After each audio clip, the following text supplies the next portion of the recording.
Eh bien, hier, il y a un harceleur qui a craqué. Donc, il s'appelle Elan, c'est un homme.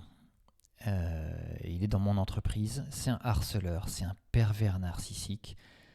Il malmène les gens, il critique tout le monde, il les dénigre en public, il les humilie en public. C'est assez compliqué. C'est quelqu'un qui est très très fier de lui. Il capte l'attention sur lui. C'est vraiment un démon, quoi. C'est quelqu'un qui est à fuir. Euh, vraiment, il dégoûte plein de gens. Et dans son équipe, il y en a plein qui ont fait des burn-out. Il y en a 7 ou 8 quand même qui ont fait des burn-out dans son équipe ou dans son entourage. Et il a été un des facteurs de mon burn-out, clairement. Mais voilà, Elan, il a craqué.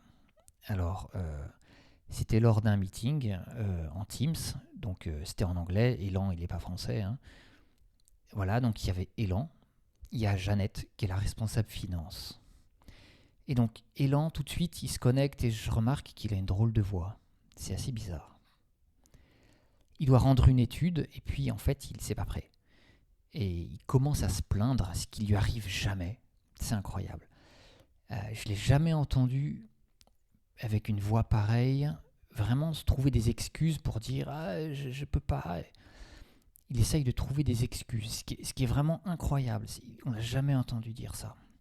Et donc Jeannette le pousse un petit peu, lui dit mais oui, mais euh, tu sais très bien que tu es en retard, hein, tu es responsable d'équipe, comment je vais faire moi? Il faut que je rende des comptes, j'ai besoin de cette étude. Et quand est-ce que tu peux fournir? Voilà. Et, et vraiment sans attendre, il s'effondre quasiment et il dit non, non, là je peux pas, et il raccroche. Et c'était vraiment au bord des larmes, vraiment incroyable. Vraiment dingue que Elan, ce démon harceleur, il est craqué en direct, en meeting, notamment en plus avec moi. Voilà. Et bon, voilà, avec Jeannette, on connaît cette personne, peu importe si on l'aime ou on l'aime pas, mais voilà, donc après on a signalé ça au RH pour qu'il soit soutenu, voilà, qu'il ait un soutien psychologique, qu'il puisse se reposer et rebondir.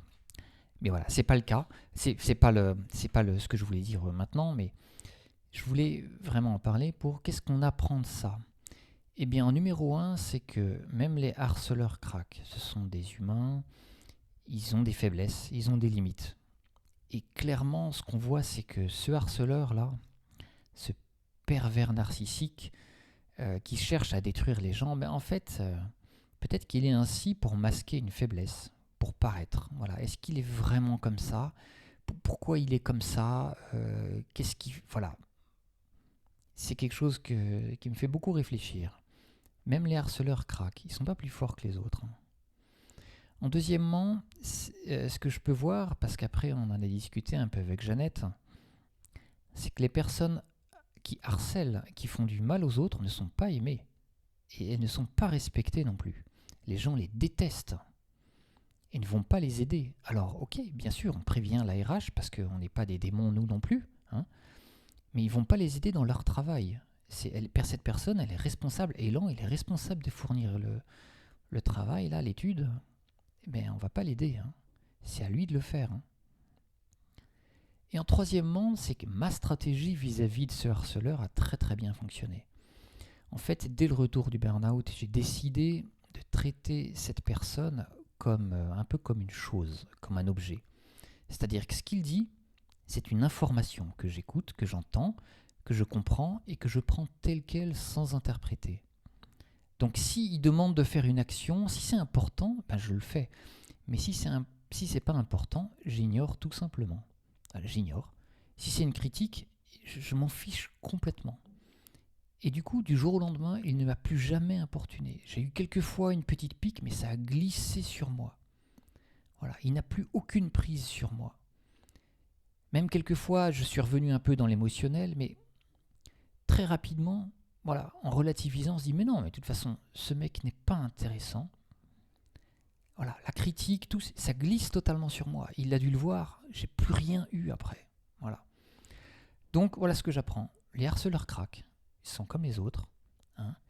Les harceleurs ne sont pas aimés, hein.